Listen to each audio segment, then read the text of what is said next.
Hi, all. Thanks for joining another episode of Saturday Architecture. This week we finished 250,000 journals, right, of mentees doing it. One of the main reasons why we felt happy doing that is 250,000 times people have done something, right? Compared to 1 million times reading, 250,000 times of doing something will have much impact on the real life. So that's one of the motivations for having this in architecture, right? Consistent means we know what is consistent. Doing one thing in a regular basis. In architecture, so what do you mean that consistent? So that I just wanted to know. I think we just have to go back to the little bit basics here. What is architecture itself, right? Is architecture a document? Is it a use case diagram? Is it a network diagram? Is it a process? Is it a way of thinking? What is architecture? It's combination of everything. Yeah, I could say. So let's say what architecture is not, right? Architecture is not a document, right? It's not class diagrams. It is not a process diagram. It is not something what a person with the title architect makes, but it includes all of this. So architecture is not just that, but it's a combination of all these things. Now the key point is, right, if you remember, I was talking about the 5 pillars of architecture. Yeah. Right? If we just get one pillar right, the architecture is still weak. All the 5 pillars have to be sufficiently strong. Now imagine there is a floor, a building supported by 5 pillars. Okay? I have one pillar very strong. Other 3 pillars are weak. The floor will be like this. Can anybody live there? No. They can't. No. Okay? What happens on the top of this is architecture. This is architecture. Systems live above this. The different things that we talked about, technical, people, process, quality, all that are pillars on which this floor rests. On top of that, systems are built. Now, if you imagine like that, let's say only my class diagrams are very strong, but people don't talk to each other. We don't understand business requirement. So, the architecture, is it like this or like this? It's like this. Correct? So nothing can build on that. So you put something here, over a period of time, what will happen? It will slip and it will fall off. Okay, so if I just have process alone, then the thing is going to be like this again. So all the pillars should be at same height or nearly same height for the architecture to be stable. Then the systems that you build, they will be stable. Now, what do we do practically? We focus on one thing. Suddenly we think of technology and put all energy into technology, and this will go very big. Okay, and we will forget about process, people, all that. For 3 months, we will never think of that. Then that architecture will be like this.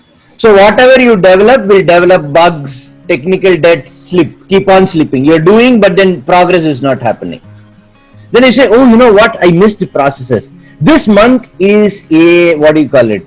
Backlog bash or a bug bash. Okay, so we're going to get our process straight. So 2 months you'll focus on process. Then the architecture will become like this. Okay, now whatever you put is slipping down in this other direction. Now you keep on doing this. Okay, grow one pillar too much and the other one like that. But typically it's a technology pillar that we put more and more focus on.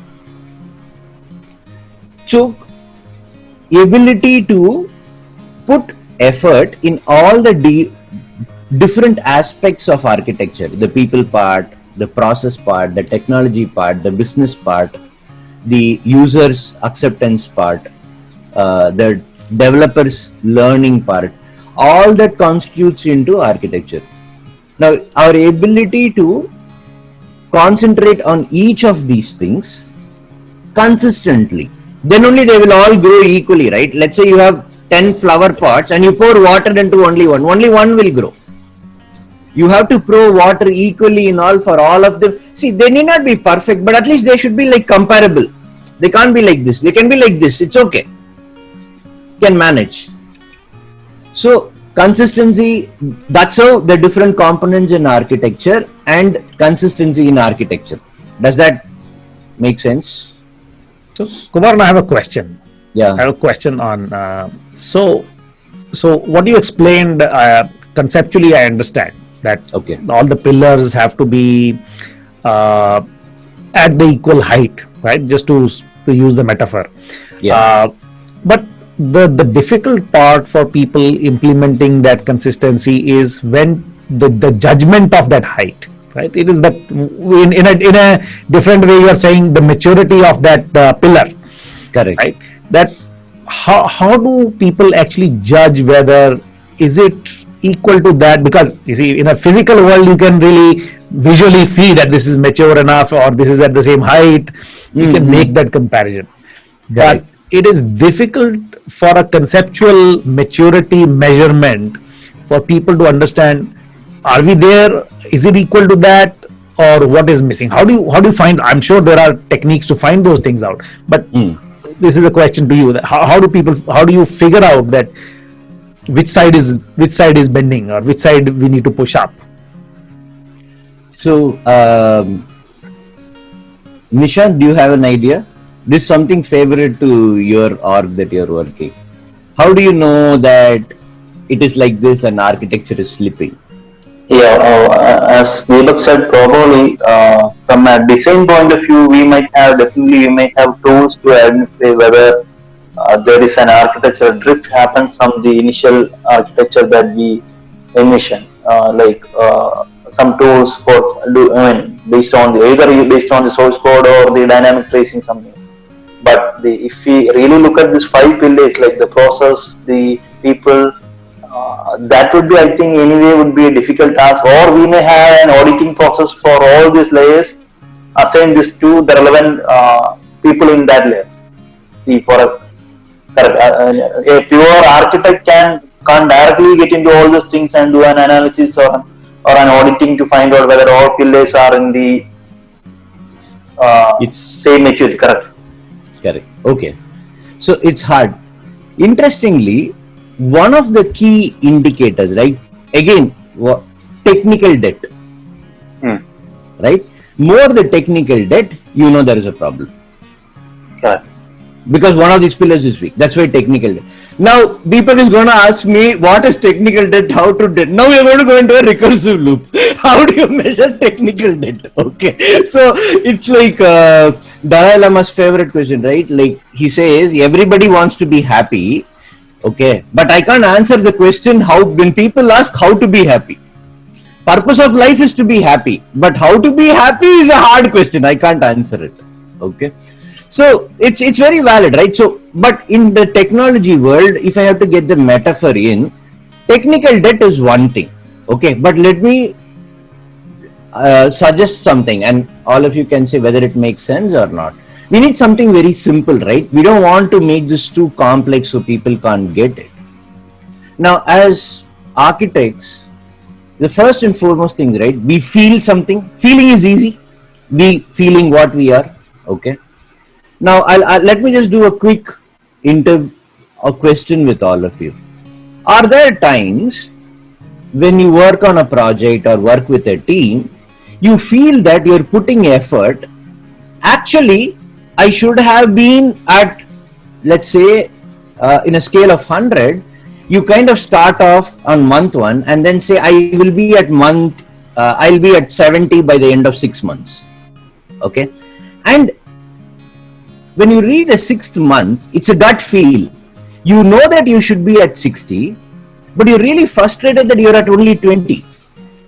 and you thought you were at 40 at some point in time, but in reality you seem to be at 20. An illusion of having made progress, but reality tells you you haven't made progress. Do you all go through those feelings in your project? If so, can you recall how often, and maybe one example you can share of that? Venkat, Yeah, do you know? Go first.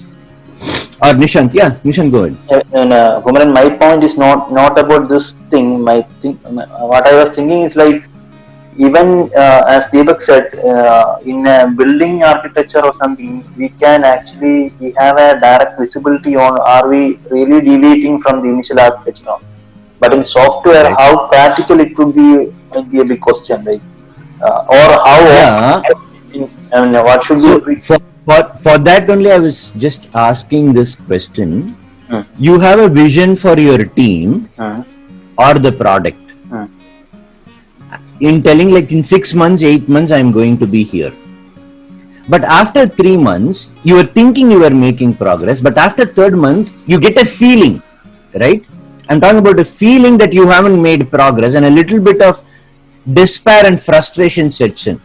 Shah, I'm only here. Oh, I should have been there. That feeling, do you get? Yes, Have you yeah. got? Yeah. The one instance might be, I mean, especially after we changed, especially in our company, when we changed this entire appraisal model to OKR. Actually, we did an assessment personally as well as from a team point of view. I mean, the team that I am leading. Like, are we going in the right direction, or are we reaching that OKR targets and all? And it may not be just theoretical mapping with the target defined, or I have a vision, like I have to complete it, reach the team strength to this level, and complete these things by this time. But at some point, I feel like we are going, all team members are performing in the right directions, and we would reach them. After 3 months or immediately after the OKR, and again I would have feel like there is a sudden dip in the entire performance. Correct. And again, we might take some retro and do some actions, and then we will slightly improve. But again, after 1 month or two, again this will be a dip. So the analogy is like, when I don't know, maybe it's 10th standard or something. We had this maths problem. There is a well, and there is a snail going up the wall of the well. So it will say it will go 3 feet in 1 hour, okay, and it will slip down by 1 feet. How many hours will it spend before it can cross the 15 feet well? All of you remember that problem, right? Yeah. Now, in real life, we get that kind of a feeling. But only thing is, you don't know how much the well height is or when you will cross it. So, you are like that snail which is going forward and backward, forward and backward. And suddenly you saw that you crossed the 30-mile mark, let's say milestone. And then after 2 months, you're seeing 20 again. You said, what? 30, I crossed 1 month back. Why am I seeing 20 now? Correct? So this thing keeps happening. So, Nishant, what you said is very good. Venkat, have you faced that? That similar kind of a feeling? You're on mute, Venkat. Sorry. Yes, actually, in terms of like team's performance, like keep it aside. Even I wanted to build a team itself, right? So like we thought of planning to build a team like around 10 people. Okay, so and we also started our recruitment processes, everything, and at the end of 4 months now, like we are still with the 5 people only. So like what happens in between? So like when we are like in spite of doing all the effort, and in 1 or 2 months again we could not able to like find the right people, or the people are like joining, and people are accepting offer and not joining, and everything is happened. So that same way, what we have planned is after recruitment we are planning to build like 2 products in house. So we are keep up like we are and end up outsourcing those projects. So that's what happened. Okay. So basically, but then the actual situation, reality is, you seem to have made progress, but you haven't, Yeah. right? Yeah. So that feeling is there. Deepak, I'm sure you would have been, otherwise you were in Mars, I would say. This is question of where and how. No, you see, this happens all the time. This happens all the time. This happens in as small projects which run for 1 week to run for years. So the only trouble is diagnosing the issue, right? So you're right. There is always this feeling that there is something which is not right, which is something physical. You will feel that there is something not happening right, and as human beings, we are very good at that particular feeling. You will physically feel if something is not right is happening. I do not know for a lot of people this happens that if you don't have a GPS or anything, if you are not going in the right direction, your body actually tells you there is something wrong. Perfect. Right? Yeah. So Correct. that feeling is, I think that is a good indication of something wrong is there. And I believe that it happens quite a lot more than I think maybe you should just pay attention to it and be Yes. tuned to it and say, okay, when I get this feeling, I need to start this diagnosis process. That okay, let me figure out. Maybe, because answer is always different all the time. Because sometimes it may be people not getting the objective, people not aligned properly, and all the other 5 pillars having different levels of maturity. So that is my sort of feeling.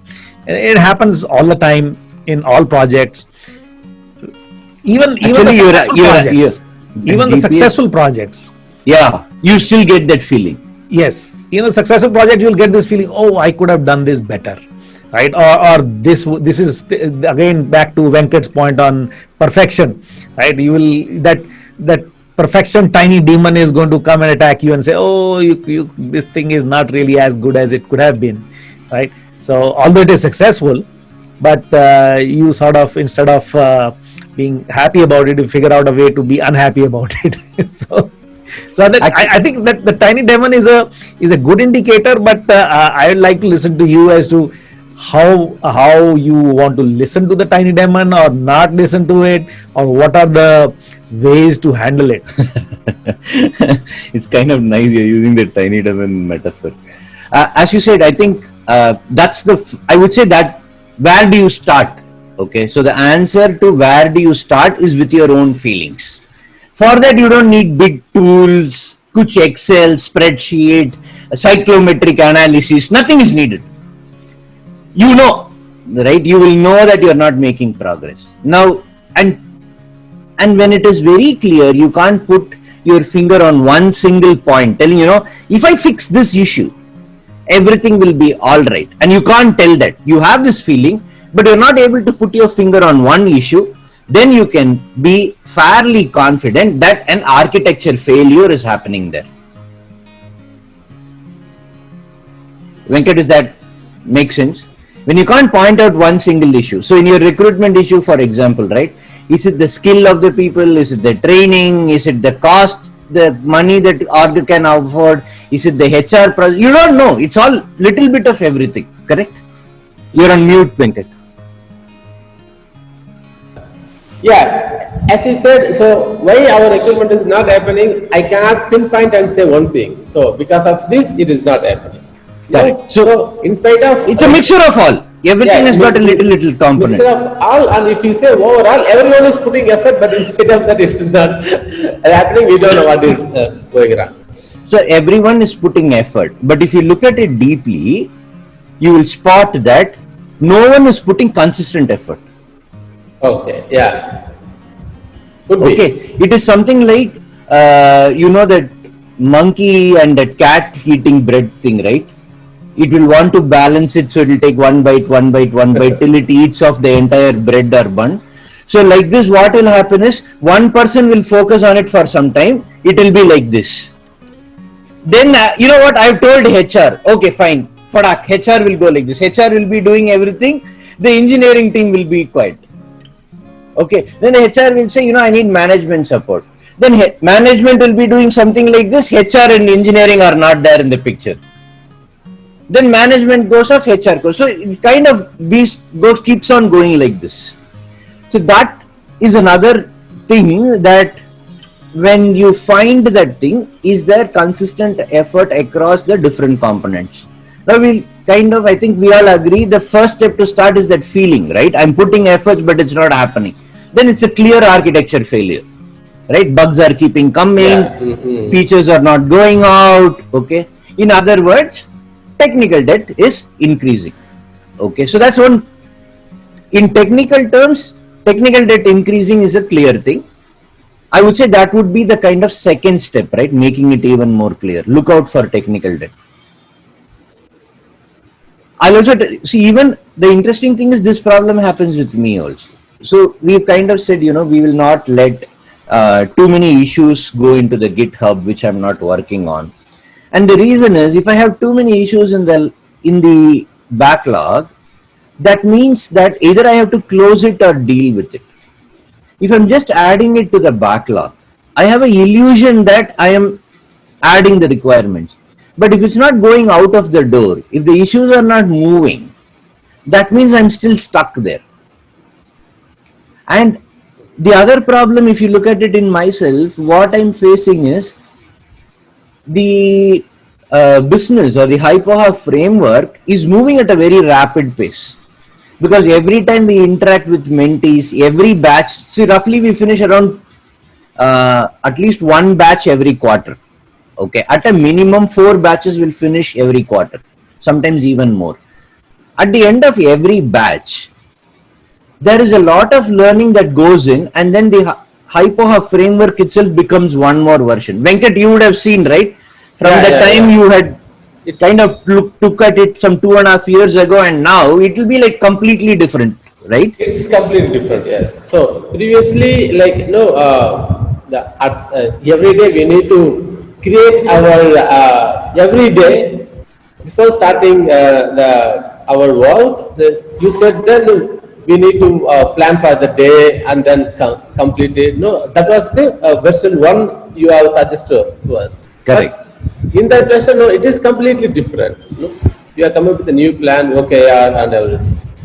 So now, because it changes, what is happening is the tech team is getting left behind. Okay, so in my case, the architecture is failing because the tech team is not connected with the business. The business is moving too fast. And the tech team is actually 2 generations behind the business now.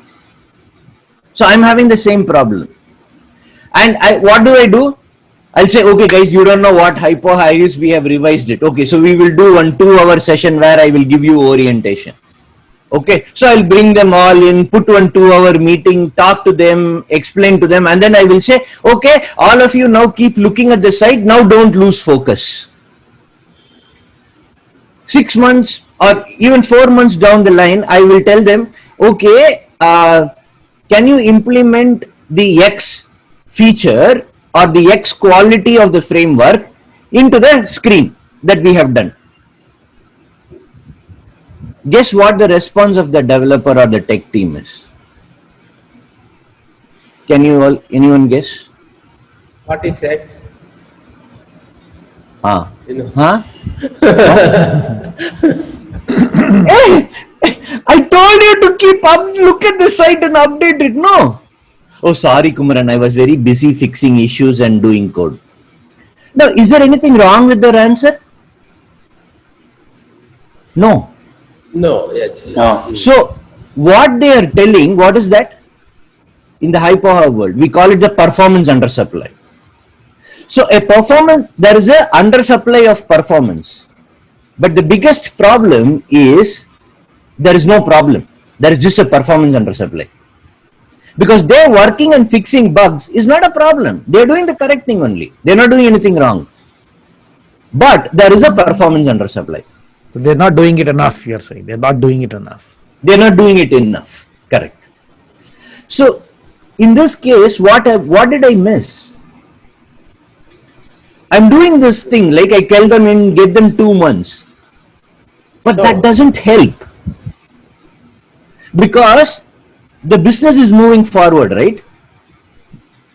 And whatever I tell them, look at this. I take all of you and put you into a room and I tell high poha for 3 days. It's not that you will be like, you will become Kumaran clones, no. The mind can only absorb so much. If you take the analogy of a plant, you pour water, so much water the pot can fit only it will take. Rest will overflow out of the pot. And too much water will kill the plant. Which is what we try to do. So the only way to grow a plant is to pour 1 cup every single day. There is no other way out. Which I haven't realized. I haven't quite figured out how to consistently do that technology and business alignment. Okay, so the next part is probably the thing is to, when we get this feeling and we find some points, how do we convert that into something that we could do consistently? Now here I will flip it around and I would say in your cases, right, in your scenario, what is it that do you think that you can incorporate something consistent? Just 2 clues in that direction. Do something that you can do every week and it should not be too complex.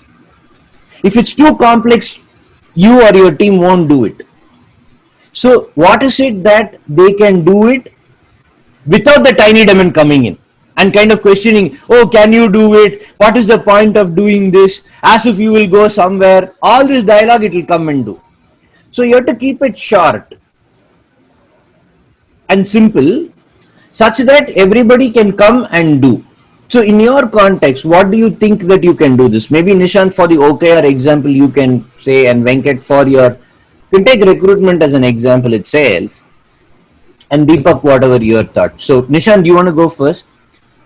Yeah, Kumaran, especially in our case, what I am thinking is the one of the main gap. Even I have been observing in our product is like there is a gap between the business direction and the technical team. Like they don't have an in-sync meeting or frequent things and discussions on, because business team have their own vision and technical team have their own vision.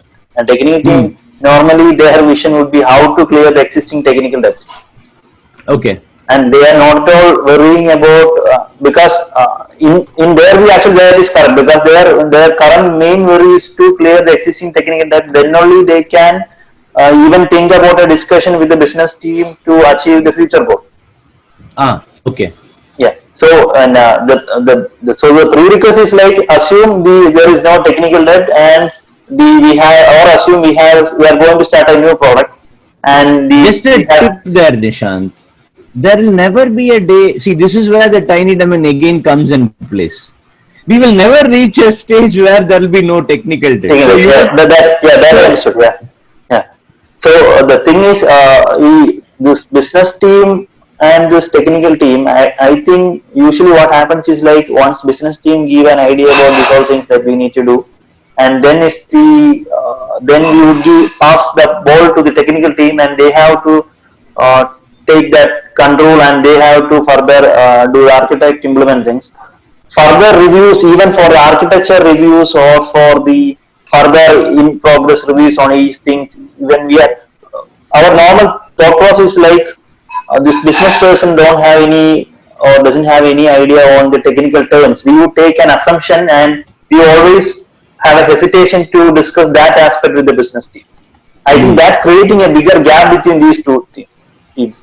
You can imagine, right? Great idea. Yeah.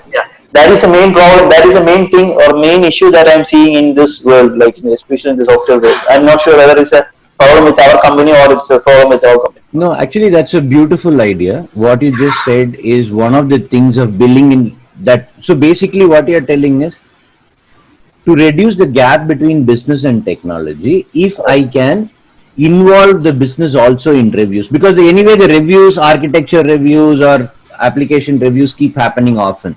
So at all those points, I could actually kind of involve the business so that we can have consistency Yeah. in repeating that. Correct. Because Very the thing is, interesting, yeah. the thing is, I assume 80% of software development in the world is we are building business applications, right? Only Correct. the 20% or something would be the pure framework or the underlying containers and Correct. so without focusing on the business or generally architects or the designers feeling is like we won't listen to the business things and the business what happens with the things and all. We would focus only about technology, the technical things, Java things, all those things. I don't think that attitude would never help them to scale into to build at least to a 70% successful architecture because the techno domain skill is extremely important for the architect to reduce this architecture. I mean the gap between this the end vision and the architecture and to build like architecture consistency because techno domain skill is extremely important and vice versa. This business person also should have some technical skill or some technical understanding. May not be a hands-on, some technical understanding to that is the mutual and the cross-functional skills is extremely important for both teams to have to reduce this gap and to maintain a consistency throughout the journey. That's actually a great point, right? Helps cross skilling, right? Or cross domain knowledge. So we kind of tell the technology guys should learn business. The converse is also the business also should know some technology. Correct, because And one thing I observe is like especially in my team, my product owner is business person right now, but he was basically from the development background. So whatever technical things that I am discussing or we were discussing, actually he also has some valid points or important sessions to share with us. So that in a way actually helping us to going somewhat in the right direction. awesome. Super. If you have too many meetings with business, and business has too many meetings with technology people, eventually they start talking the same language. So this is just the proximity concept which just drives people. You don't have to do anything for it. You just have to meet regularly. That's all. They will start talking the same language. This is no effort situation. I have seen it work. People don't really have to understand the concept. Yeah, that is correct. But Deepak, is generally a tendency that business, as you said, even if we have frequent meeting or a daily scrum or a weekly meeting on business team and technical team, they have a general perception or an attitude like they don't listen, they are not going to listen to the technical points that would happen in the discussion and vice versa. The technical teams I know listen to the business team. So at the end of the event, that is where just being present, right? Correct. Just being present. Because you cannot shut your eyes and ears. Yeah. So even if you are not paying attention, it is having an effect on you. So that is what I meant by no effort. In short, paying attention or being physically present or mindfulness is very important. Like we should be. Actually, Deepak, Nishan, there's an interesting part there. Now, mindfulness, focus, and being present varies from people to people, and there are too many variables there. Okay, in an ideal state, I would want somebody to focus. But the interesting point from Deepak's is, if you have very regular meetings, let's assume even one person only plays 10% attention, that is much more significant. Rather than one meeting with 10% attendance, 10 meetings with 10% attendance, that person will automatically get more out of it. You are right. Yeah. And it kind of has an interesting effect. I don't listen to something because I don't understand it. But the more I understand it, the more I will listen to it. So the graph will change. So for example, if he's paying only 10% attention in the first meeting, just by attending the meeting, in the 15th meeting, he will automatically give 11% or 12%. Naturally, that brain will start understanding because that one word it understands, it will listen to the next word also. Yeah. I'll give you an example. I'll give you an example of how I believe it happens. You see, about 20 years ago, I decided that I have no information about how the economics works or how the business world works. So I said I will just start buying this newspaper called Economic Times. The pink paper, I will just start buying. I don't care whether I understand it or not. I am just going to every day get it and read the headlines, right? And I did that for months without understanding anything. After a while, it started making sense, right? So, that is a sort of my approach to this. Is you don't really have to understand all the time. You just have to keep at it. Just, and that is what the sort of applies in this scenario, I guess. Yeah. Actually, that's a very interesting thing. What made you, inspired you to take the decision that, I'm going to subscribe to, so one is, of course, how did that happen? Why Economic Times? Why not Cinema Express? Yeah, so you see, I was interested in that. So one is there has to be some level of interest that, okay, I want to know this, but I don't know where to start, right?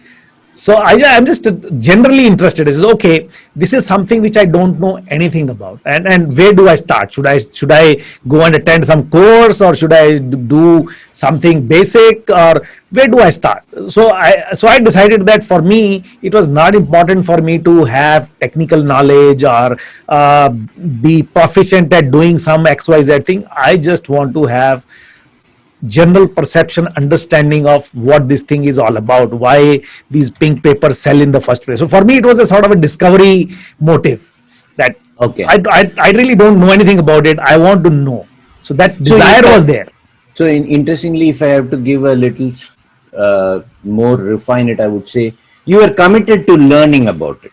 You made Yes. that commitment. Okay. Yes. And to fulfill that commitment, you followed it up with a simple action. And you said Economic Times because the paper comes to you. It Yes. forces you to be consistent, right? Exactly. Probably 20 years ago, we didn't have website or anything, thankfully. Okay, if that had been there, maybe this might have not have. You'll say, I will Yes. go to the website and look at it, and you would have missed it. Today, because it was a newspaper, through the door, it will keep coming and fall right in front of you, and you'll be forced to look at it. Right. So that consistent small exposure, right, over a period of time. Now you would say 20 years later, right, you are fairly comfortable with stocks, equity, PBE ratio, EBITDA, and all these things. Would you say May that? not be. You see, I again, my objective was not to become an expert at those things. I just Okay. wanted to be knowledgeable. I still get now today. I get Business Standard. I will read it. So when I read the headline, now it makes sense to me why this is Okay. important, right? So I may not be always checking what PE ratio is for a particular. But you stock. would understand what But now it I would means. at least now the headlines make sense to me. Now I can understand why some decisions are being made. So even when I go and talk to business people, I know what they are reading, right? For me, that is, yeah. And if you had taken the conventional approach, right?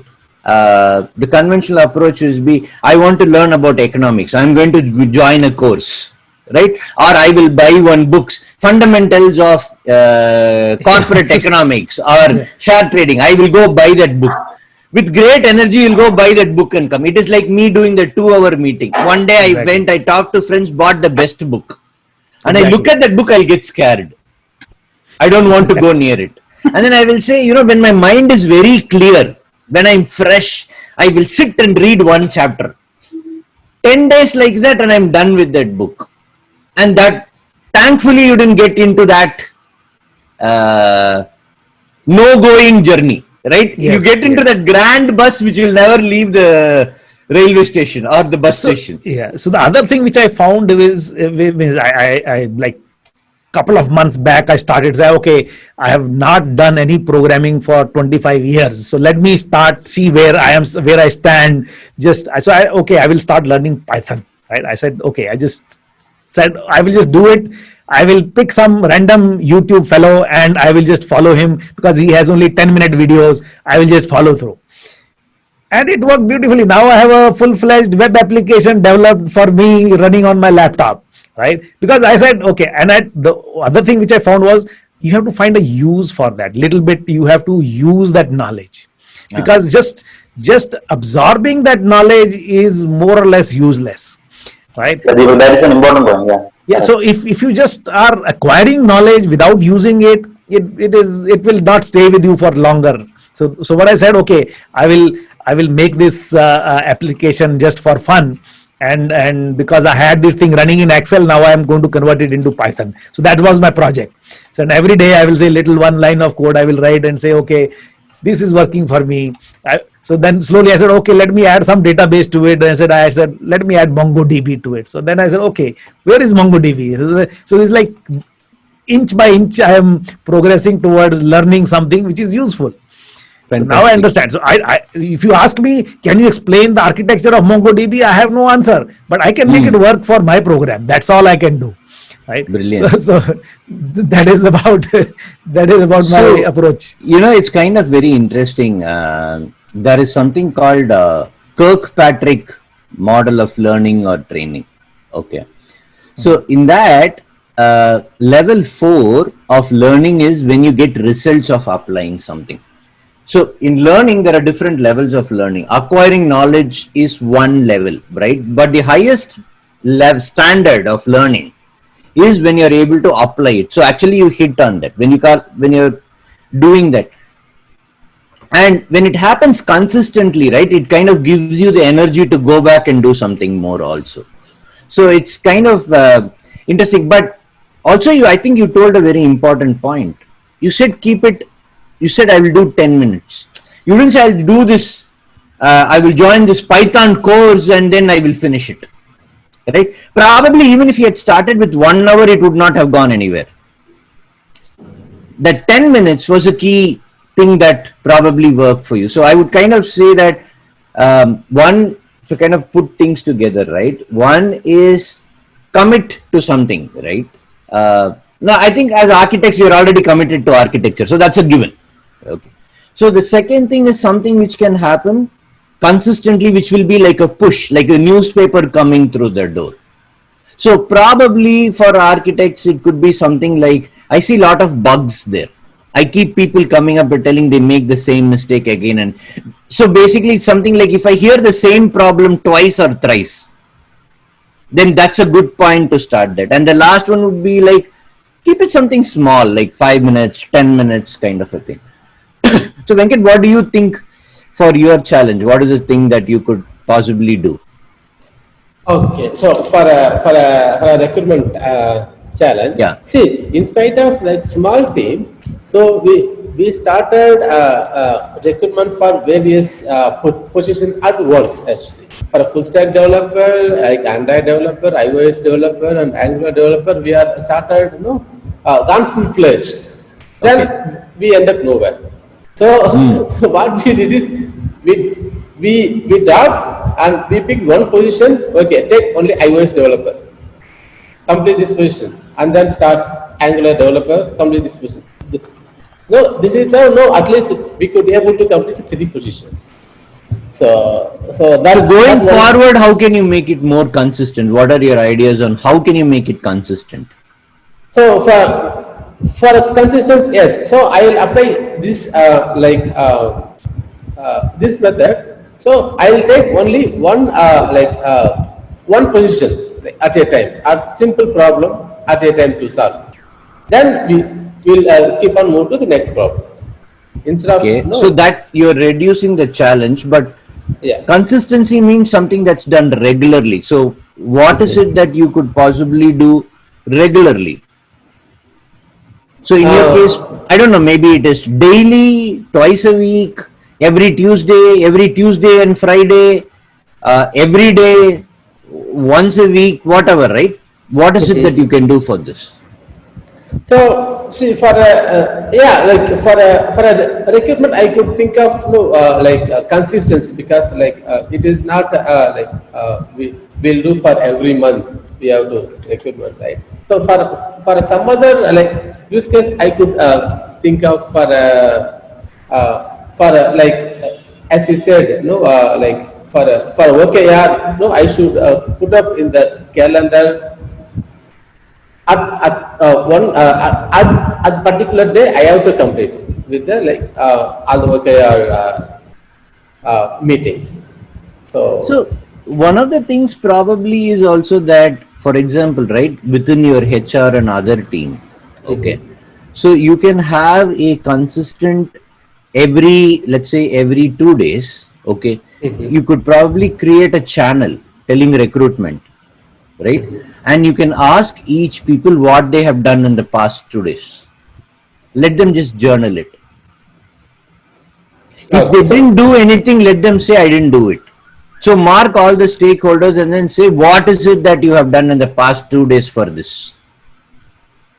Okay, so like in terms of recruitment, actually we have, I forgot to tell you one thing. Actually, we have followed this method. So each day, there is a spreadsheet. You have to fill it, and what did you do for the for this interview? So if you have called someone, mention whom you have called, how many minutes you have spoken to, what is the progress.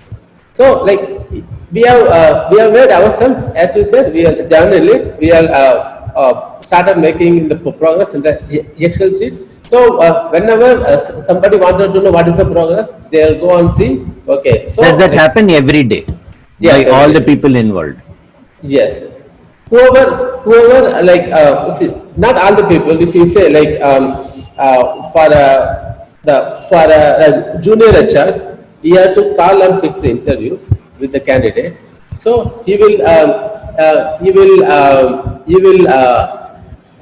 write it in.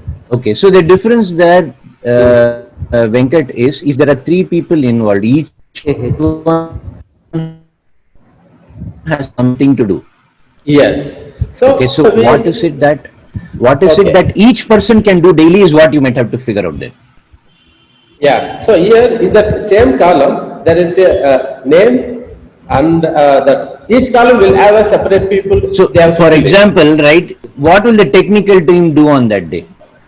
So they have Because to there's no fill it. interviews to be scheduled. What will they do?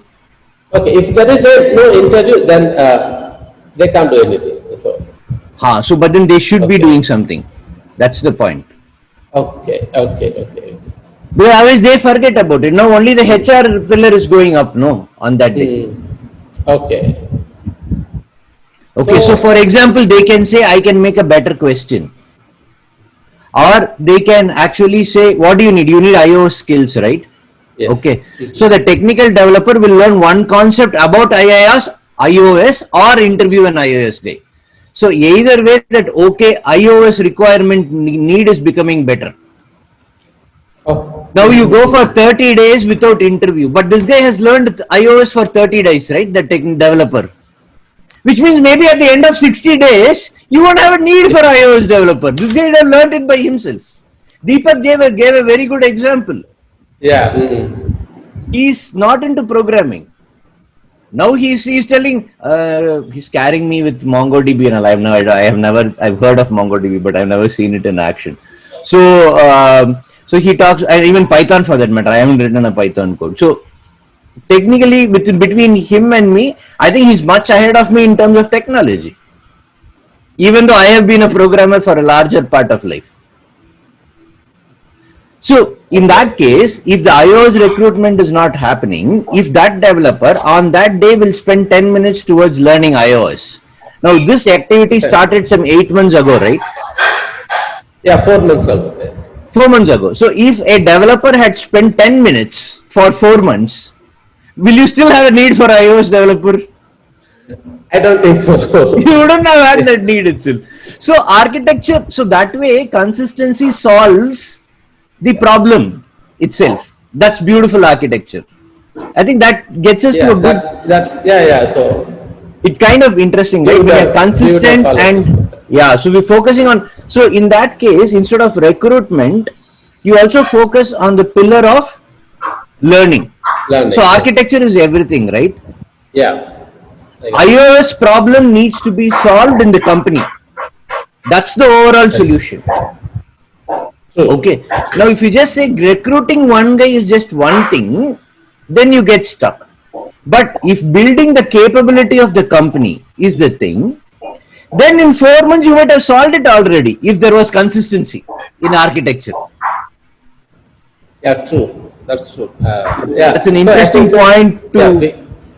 started. Yeah, We started with what is architecture and this. So Yeah. we'll kind of give some closing comments, right? Nishant, you want to tell something? Then one thing I would like to ask to all of you is like in your this years of experience, I mean from your personal experience or from your peers in your company, what are the normal methods or techniques that they have used to identify the architecture inconsistency? I mean the what are the deviations from the initial architecture or the any experience that you can share from your Microsoft or experience or Deepak also? I mean, have you ever noticed this kind of, I mean, a conscious effort by the company or a team to find the architecture to, I mean, to measure the architecture consistency? Anything happened in, or is a, it's even though we have this term, this jargon term, architecture consistency, no company has put judicious or conscious effort to do this, measure this thing. So Yeah. I No, was Deepak, don't answer. Don't answer. Deepak, don't answer. Okay.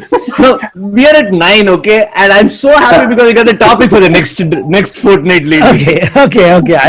That is a good idea. Because I think that's a brilliant question, right? And actually, he kind of punched me on my nose, telling all this consistency jargon and all is great, but tell me how to kind of find inconsistency, right?